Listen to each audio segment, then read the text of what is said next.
So good, so good, so good. Everything you want for summer is at Nordstrom Rack stores now and up to 60% off. Stock up and save on the brands you love like Vince, Sam Edelman, Frame, and Free People. Join the Nordy Club to unlock exclusive discounts, shop new arrivals first, and more. Plus, buy online and pick up at your favorite Rack store for free. Great brands, great prices. That's why you Rack. एक असा समाज ज्यामध्ये किशोर वयातल्या मुलामुलींना सर्वाधिक त्रास होतो, त्या समाजानं त्यांच्या पूर्वजांची नीट काळजी घेतली नाही. ठराविक गोष्टी केल्या जायच्या जेव्हा कुणाचा मृत्यू व्हायचा, जेणेकरून ते तुमच्यातून खूप जास्त जगण्याचा प्रयत्न करणार नाही. तुम्ही अनुवांशिक स्तरावर अंतर निर्माण करता त्यांच्यापासून, जेणेकरून हे जीवन एक नवीन ताजं जीवन म्हणून काम करेल.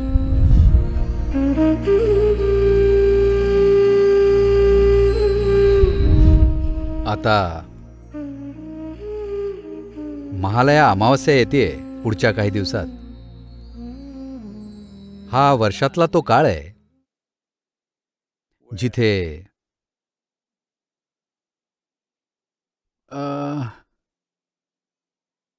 शरद ऋतूमधल्या विषुववृत्ताच्या आसपास हा वर्षातला तो काळ आहे. पृथ्वीचं स्त्रीतत्व जास्त प्रबळ असतं तेव्हा, खास करून उत्तर गोलार्धात. पृथ्वीची स्त्री प्रकृती जास्त वाढलेली असते, तर स्त्रीतत्व प्रबळ असल्यामुळे महालया अमावस्या याकडे एक अशी वेळ म्हणून सुद्धा पाहिलं जातं जेव्हा आपण आपला आदर आणि कृतज्ञता व्यक्त करतो आपल्या पूर्वजांना. आपल्या पूर्वजांचं काय महत्त्व आहे? ते मेलेले आहेत, आपण त्यांचा विचार का करावा?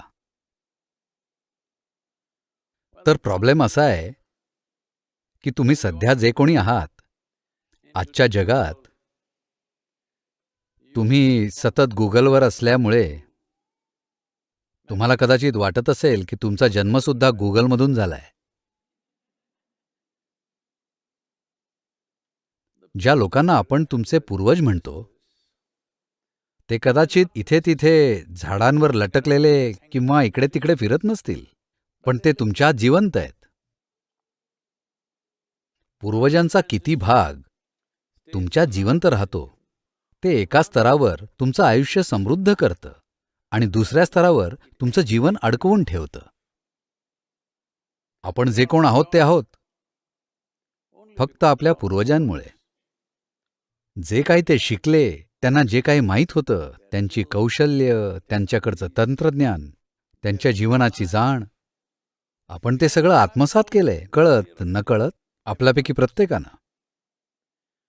त्याच वेळी जर तुम्ही त्यांना तुमच्यातून खूप जगू दिलं, तुमच्याकडे स्वतःचं आयुष्यच उरणार नाही. कारण मृतांना कमी समजू नका, ते तुमच्यातून जगायला बघतील. हेच कारण आहे की का एवढी काळजी घेतली गेली कुठल्या एका संस्कृतीमध्ये नाही, तर जगभरातल्या अनेक संस्कृतींमध्ये. ठराविक गोष्टी केल्या जात होत्या जेव्हा कोणी मरायचं तेव्हा, जेणेकरून ते तुमच्यातून खूप जास्त जगण्याचा प्रयत्न करणार नाही. कारण जर त्यांनी तुमच्यातून खूप जास्त जगण्याचा प्रयत्न केला तर तुमचं आयुष्य वाया गेलंय. म्हणजे तुम्ही एक नवीन ताजं जीवन नसाल, तुम्ही एक प्रकारची कार्बन कॉपी असाल एका जुन्या जीवनाची. ज्या प्रकारे तुम्ही उठता आणि बसता तुम्हाला कदाचित तुमच्या आयुष्याच्या सुरुवातीला कळणार नाही. जेव्हा तुम्ही 18-19 होता तुम्हाला वाटतं की तुम्ही नक्कीच तुमच्या आई वडिलांसारखे होणार नाही. मी त्या सगळ्या मुक्त जीवांबद्दल बोलतोय. पण तुम्ही 45 होता होता तुम्ही त्यांच्यासारखे बसता, त्यांच्यासारखे उभे राहता, त्यांच्यासारखे बोलता. माहितीये, नकळतपणे तुमच्या शरीराची हालचाल सुद्धा त्यांच्यासारखी होते. तर प्रत्येक संस्कृतीनं ही काळजी घेतली की मृतांपासून अंतर कसं निर्माण करता येईल. भारतामध्ये आपण विस्तृत पद्धती विकसित केल्या, वेळा निवडल्या जेव्हा आपण या दिशेने सर्वाधिक कार्य करू शकतो, जेणेकरून दरवर्षी आपण आणखीन अंतर निर्माण करत जाऊ. तर हाच तो काळ आहे वर्षाचा, ज्याला म्हटलं जातं पितृपक्ष, म्हणजे हा तुमच्या पूर्वजांसाठी काहीतरी करण्याचा काळ आहे. तुम्हाला ते माहीत असतील किंवा नसतील. 12 पिढ्यापर्यंतच्या लोकांसाठी हे कार्य केलं जातं, जेणेकरून ते तुमच्यातून जगण्याचा प्रयत्न करणार नाहीत. तुम्ही अंतर्निर्माण करता अनुवंशिक स्तरावर त्यांच्यापासून, जेणेकरून हे जीवन operates and organizes itself as a fresh life. एक नवीन ताजं जीवन म्हणून काम करेल, एक नवीन शक्यता म्हणून, की ते भूतकाळाची पुनरावृत्ती होणार नाही. तर हा आता सध्या आपण या काळात आहोत. महालया अमावस्या योग केंद्रात मला वाटतं जवळपास 20 ते 25 हजार लोक ते आवश्यक विधी करतील त्यांच्या पूर्वजांपासून अंतर्निर्माण करण्यासाठी. त्यांचा मृत्यू खूप पूर्वी होऊन गेला असेल कदाचित. आपण मृतांना कसं हाताळतो याचा एखाद्याच्या जीवनाशी पुष्कळ संबंध आहे. मी हे आधी बोललोय, जे आता काही ठिकाणी याबद्दल संशोधन होतंय. कारण जे तुम्हाला जीवनाकडे पाहून कळतं त्याला आजकाल संशोधन समजत नाहीत.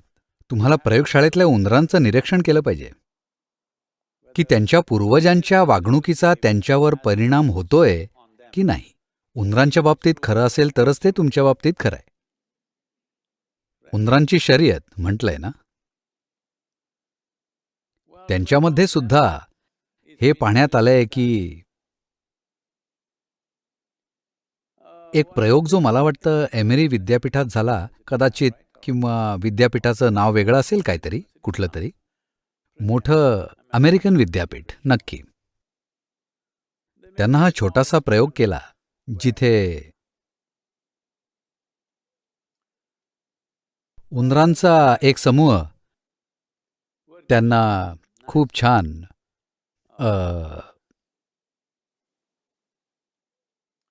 चेरीचा वास येणारं चीज दिलं होतं. त्यांनी पटापट खाऊन टाकलं. एक दिवस पुढच्या दिवशी जेव्हा ते खायला आले, त्यांनी चीजमध्ये तोंड घातलं तेव्हा त्यांना विजेचा शॉक लागला. तुम्हाला माहिती आहे मनुष्य कसे असतात. आणि पुन्हा पुन्हा काही दिवसांसाठी त्यांनी असं केलं की जेव्हा त्यांनी ह्या चेरीचा वास येणाऱ्या चीजमध्ये तोंड घातलं की त्यांना शॉक लागायचा. उंदरांच्या 7 पिढ्या त्यानंतर चेरीचा वास येणाऱ्या चीजच्या जवळपासही जात नव्हत्या.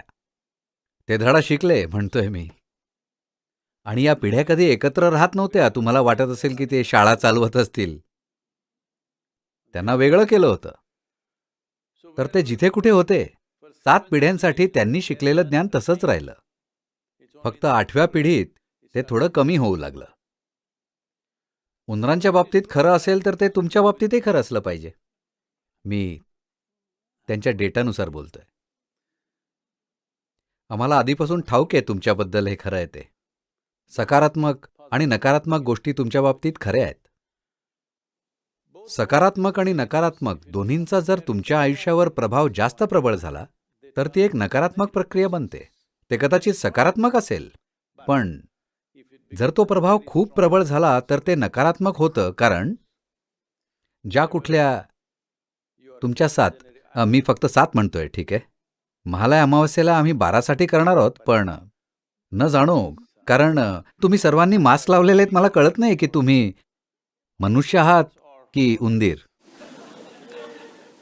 खरंच आपण सगळे विचित्र दिसायला लागलोय आजकाल.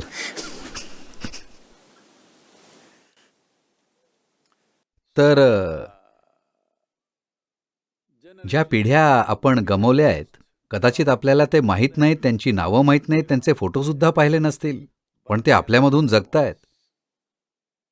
तर जे काही ते शिकले 7 किंवा 12 पिढ्यांआधी, तर ते खूप जास्त आपल्याहून व्यक्त झालं तर तुम्ही आजच्या काळासाठी अर्थहीन व्हाल. तर तुम्हाला चेरीच्या वासाची भीती आहे याला आज काहीच अर्थ राहणार नाही, पण ते तुमच्यात चालूच राहतं. तर माहितीचं हे गुंतागुंतीचं जाळं, ज्याला आपण आज अनुवंशिक माहिती म्हणतोय, कर्माची माहिती, प्राणिक माहिती, वेगवेगळ्या प्रकारच्या गोष्टी ज्या गोळा झाल्या आहेत, एक माहितीचं जाळं जे आपल्या आयुष्यात कितीतरी प्रकारे कार्यरत असतं. यामधला काही भाग आपल्याला समजलाय, त्यावर संशोधन झालंय, आधुनिक संशोधन, आणि पुष्कळ भाग त्यांना कळतंय की ते त्या दिशेला जातंय, पण बरं का तुम्हाला त्याला निधी लागतो निष्कर्ष सादर करायला, म्हणून ते पुढे ढकललं जातंय. पण आपल्याला ठाऊक आहे की ह्याचा प्रभाव असतो. खास करून असे समाज जे त्यांच्या मृतांना नीट हाताळत नाहीत, त्या समाजांमध्ये सर्वात असुरक्षित लोकसंख्या जी असेल ती म्हणजे किशोर वयातली मुलं-मुली. 0 ते 8 वर्षापर्यंत लहान मुलांना एक प्रकारचं संरक्षण असतं, एका प्रकारचं रक्षा कवच त्यांच्या पूर्वजांपासून. ते त्यांच्याच पद्धतीनं राहू शकतात, पण 8 ते 18 पर्यंत नीट न हाताळलेल्या मृत पूर्वजांचा,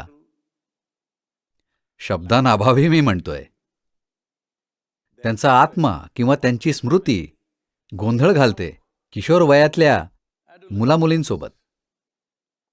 तर असा समाज ज्यामध्ये किशोर वयातले सर्वात जास्त त्रास भोगतात, आयुष्याचा सर्वोत्तम काळ आहे अनेक प्रकारे, पण ते सर्वात जास्त त्रास भोगतात. तुम्ही समजून घेतलं पाहिजे की त्या समाजाने त्यांच्या मृतांना योग्य प्रकारे हाताळलं नाहीये. तर हा वर्षाचा तो काळ आहे की जरी तुम्ही भूतकाळात काही केलं नसेल तरी सगळेजण एकच प्रयत्न करतात ह्या पूर्वजांच्या ओझ्यापासून मुक्त होण्याचा, जेणेकरून त्यांच्या आपल्या जीवनावरचा प्रभाव सीमित राहील. आपल्याला ते कोण होते त्याबद्दल आदर आहे, त्यांच्या योगदानाची आपल्याला कदर आहे. आपलं या प्रकारचं शरीर आहे, या प्रकारची बुद्धी आहे, या प्रकारची जाण आहे, या प्रकारचं जे काही आहे, या सगळ्यामध्ये त्यांची भूमिका आहे. आपण त्याबद्दल कृतज्ञ आहोत. त्याच वेळी आपल्याला त्यांनी आपल्यापासून थोडं अंतरावर राहायला हवंय, जेणेकरून आपण आपल्या स्वतःचं जीवन जगू शकू. हे महत्वाचं आहे. अन्यथा त्यांचा प्रभाव खूप खूप जास्त प्रबळ होईल. किशोरावस्थेतली आणि बाळंतीण स्त्रिया यांना सर्वात जास्त धोका आहे. ह्या शक्तींपासून हे खूप महत्वाचं आहे की जर असे लोक तुमच्या घरी असतील तर तुम्ही याची काळजी घेतली पाहिजे. तर महालय अमावस्या हा तो दिवस आहे.